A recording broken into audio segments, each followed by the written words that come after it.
En 1965, le Code du travail se réécrit et avec lui l'histoire des femmes françaises. Le droit de travailler sans l'accord d'un mari tombe et c'était notre dernier obstacle à l'autonomie financière. Pourtant, seulement 18% des femmes franchissent le cap de l'investissement. Bienvenue sur Fortuné, le podcast qui change la donne. Je suis Marion, ton hôte pour ce podcast. J'ai fait mon premier investissement à l'âge de 23 ans et je ne compte pas m'arrêter là. Et toi, es-tu prête à rejoindre le mouvement ?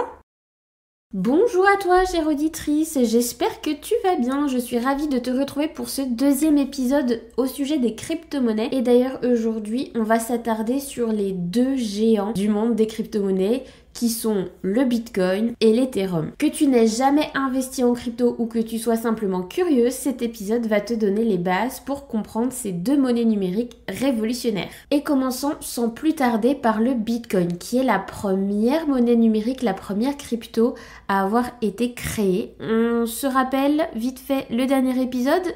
Le Bitcoin a été créé en 2009 par une personne ou un groupe de personnes qu'on ne connaît pas du tout. On connaît juste son pseudo, Satoshi Nakamoto. L'idée derrière le Bitcoin, c'était de créer une monnaie numérique complètement décentralisée. C'est-à-dire que contrairement aux monnaies traditionnelles comme l'euro ou le dollar, il n'est pas contrôlé par une banque centrale ou un gouvernement, il est complètement indépendant de tout système. C'est une monnaie numérique, on est bien d'accord, elle n'existe donc que virtuellement. Tu ne peux pas l'avoir dans ton portefeuille. Le Bitcoin a ouvert la voie à l'ère de la blockchain, donc ce grand registre numérique où toutes les transactions sont enregistrées de manière sécurisée et transparente. L'objectif du Bitcoin, en tout cas de son créateur, c'était de créer une monnaie donc décentralisée, mais surtout qui se voulait être, et en tout cas devenir un jour, une valeur refuge, un peu comme l'or aujourd'hui. D'ailleurs, dans le secteur, dans le domaine, on l'appelle tous l'or numérique. En fait, ce qui se passe, c'est que dans le protocole de création du Bitcoin, personne ne peut plus toucher à ce protocole. Le Bitcoin est complètement indépendant, il est autonome. Et surtout, il est limité. Il n'y aura jamais plus que 21 millions de Bitcoin. Et tous les 4 ans, il y a le halving du Bitcoin.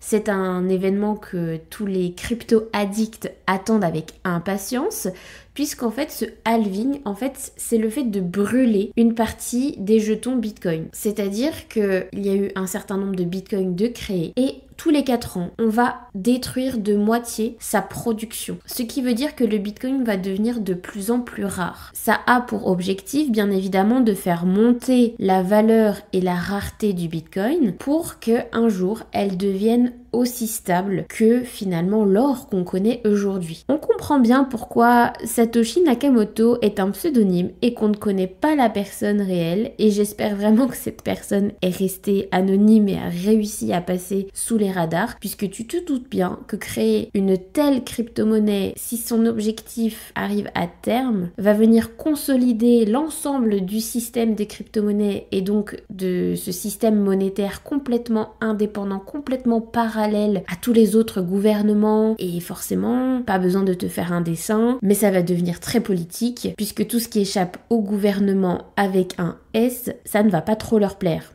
D'ailleurs, ça ne leur plaît déjà pas. Bref, passons. Le Bitcoin repose sur la technologie qu'on appelle la blockchain. D'ailleurs, il faut savoir que le Bitcoin est de la monnaie numérique, mais le nom de sa blockchain, donc du grand livre de compte dont il se sert, s'appelle aussi Bitcoin. Donc quand on parle du Bitcoin, que ce soit avec un B majuscule ou un petit b, ça ne veut pas dire la même chose. Il y en a qui parlent de la monnaie, d'autres qui parlent de la blockchain, donc la technologie qui supporte les échanges en monnaie Bitcoin. Mais tu comprendras peut-être un peu mieux ce que je veux dire quand on parlera de l'Ether et de l'Ethereum.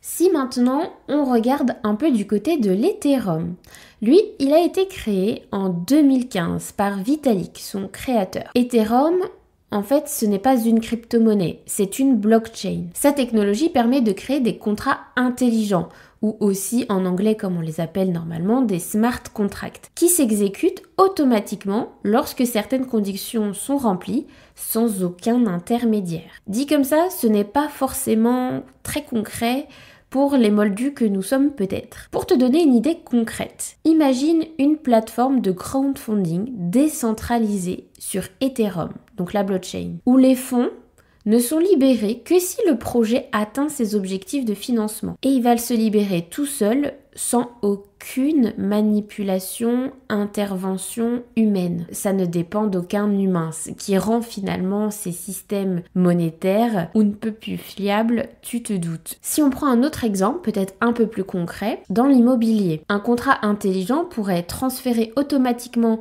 la propriété d'une maison une fois le paiement final reçu, simplifiant et sécurisant le processus sans passer par un intermédiaire traditionnel. Quelque chose me dit que ça ne va pas plaire aux notaires. Outre ces applications, Ethereum a popularisé également le concept de NFT, tu en as peut-être déjà entendu parler, permettant la création et le commerce d'actifs numériques uniques, des œuvres d'art, des titres de propriété, le domaine est large. Pour en revenir à Ethereum, on se parle donc d'une blockchain, comme Bitcoin. Par contre, sur la blockchain Ethereum, la monnaie que l'on utilise pour valider les différentes transactions, il s'agit de l'Ether. Un Ether peut être dépensé sur la blockchain Ethereum. On ne peut pas dépenser un Ether sur la blockchain du Bitcoin. On peut faire des échanges entre deux monnaies, comme tu voudrais échanger des euros comme des dollars, bien évidemment. Pour autant, si tu devais valider la transmission de ton appartement à un acheteur sur la blockchain des smart contracts du coup, donc Ethereum, tu devrais le faire en Ether et non avec du Bitcoin, si jamais tu n'avais pas de notaire et que tout fonctionnait par un smart contract. Et contrairement au Bitcoin, les Ethers, il y en a une quantité illimitée. Il n'a pas du tout la même vocation que le Bitcoin, tu l'auras compris. Bitcoin et Ethereum sont tous deux basés sur la blockchain, ont des objectifs et des utilisations complètement différentes.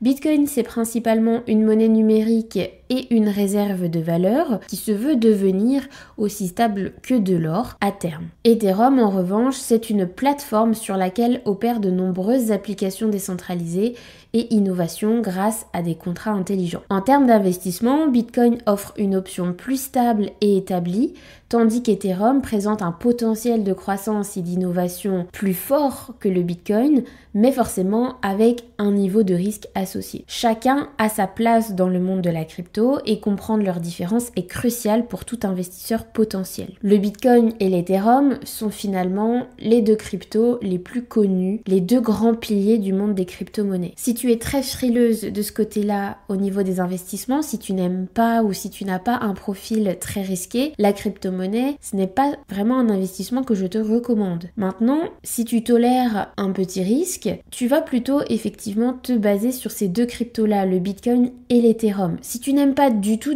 le risque, vraiment le plus petit qui soit, c'est vrai, tu vas te concentrer sur le Bitcoin, puisque s'il atteint son objectif, il deviendra l'or numérique et donc une valeur stable.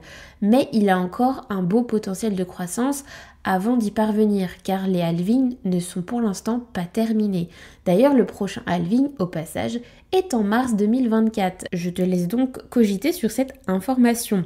On aura le temps d'en reparler. Et finalement, il n'y aura que les profils risqués et très risqués qui s'aventureront à investir dans tous les autres altcoins, donc toutes les autres crypto-monnaies qui ne sont pas du Bitcoin.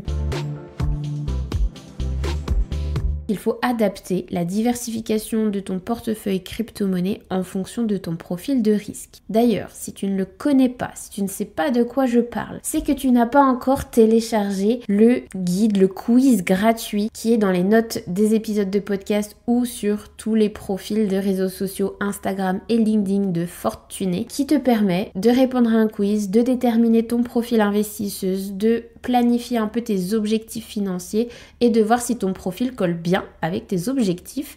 Et ça te donnera normalement les thèmes d'investissement, les différentes catégories d'investissement sur lesquelles tu dois te former et en apprendre plus pour arriver à tes objectifs financiers.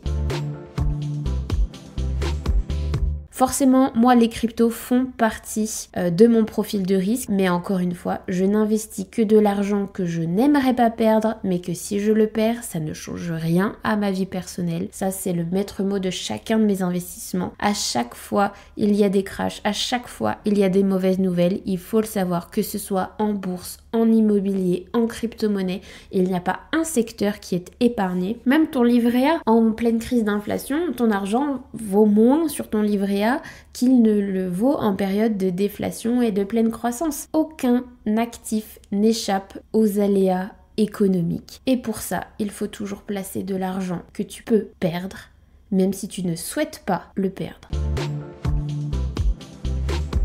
Voilà pour notre exploration du Bitcoin et de l'Ethereum. J'espère que c'était suffisamment clair si tu démarres de zéro. Si ça t'a posé des questions, n'hésite pas à les laisser en commentaire ou à venir me les partager en DM. Je serais ravie de refaire davantage d'épisodes sur ces deux cryptos-là, de peut-être creuser les sujets encore plus en profondeur. Peut-être que tu te demandes, mais quelles sont les autres crypto-monnaies ? En tout cas, j'attends tes questions, tes retours, pour essayer de construire les futurs épisodes concernant les crypto-monnaies. En tout cas, j'espère que cet épisode t'a donné un aperçu clair et t'a aidé à comprendre ces deux piliers du monde des crypto-monnaies. Comme toujours, fais tes recherches, pense bien à ta stratégie avant d'investir. Et voilà, c'est tout pour aujourd'hui sur Fortuné. Un immense merci à toi, chère auditrice, qui est restée jusqu'à la fin de cet épisode. Ton soutien et ta présence sont le cœur battant de ce podcast. Si tu as aimé notre voyage d'aujourd'hui, prends un moment pour laisser un avis sur Apple Podcast ou Spotify. Tes étoiles et tes commentaires aident Fortuné à rayonner et à atteindre d'autres femmes incroyables, comme toi, désireuses d'embrasser leur indépendance financière. Et parce que ce podcast est le tien autant que le mien, je veux savoir quel sujet brûles-tu de découvrir dans un prochain épisode ? Quelles sont les questions qui te tiennent éveillé la nuit ? Partage tes idées et questions et ensemble construisons les prochaines étapes de notre aventure financière. Je te donne rendez-vous demain pour un prochain épisode. D'ici là, sois forte et tunée. Bye!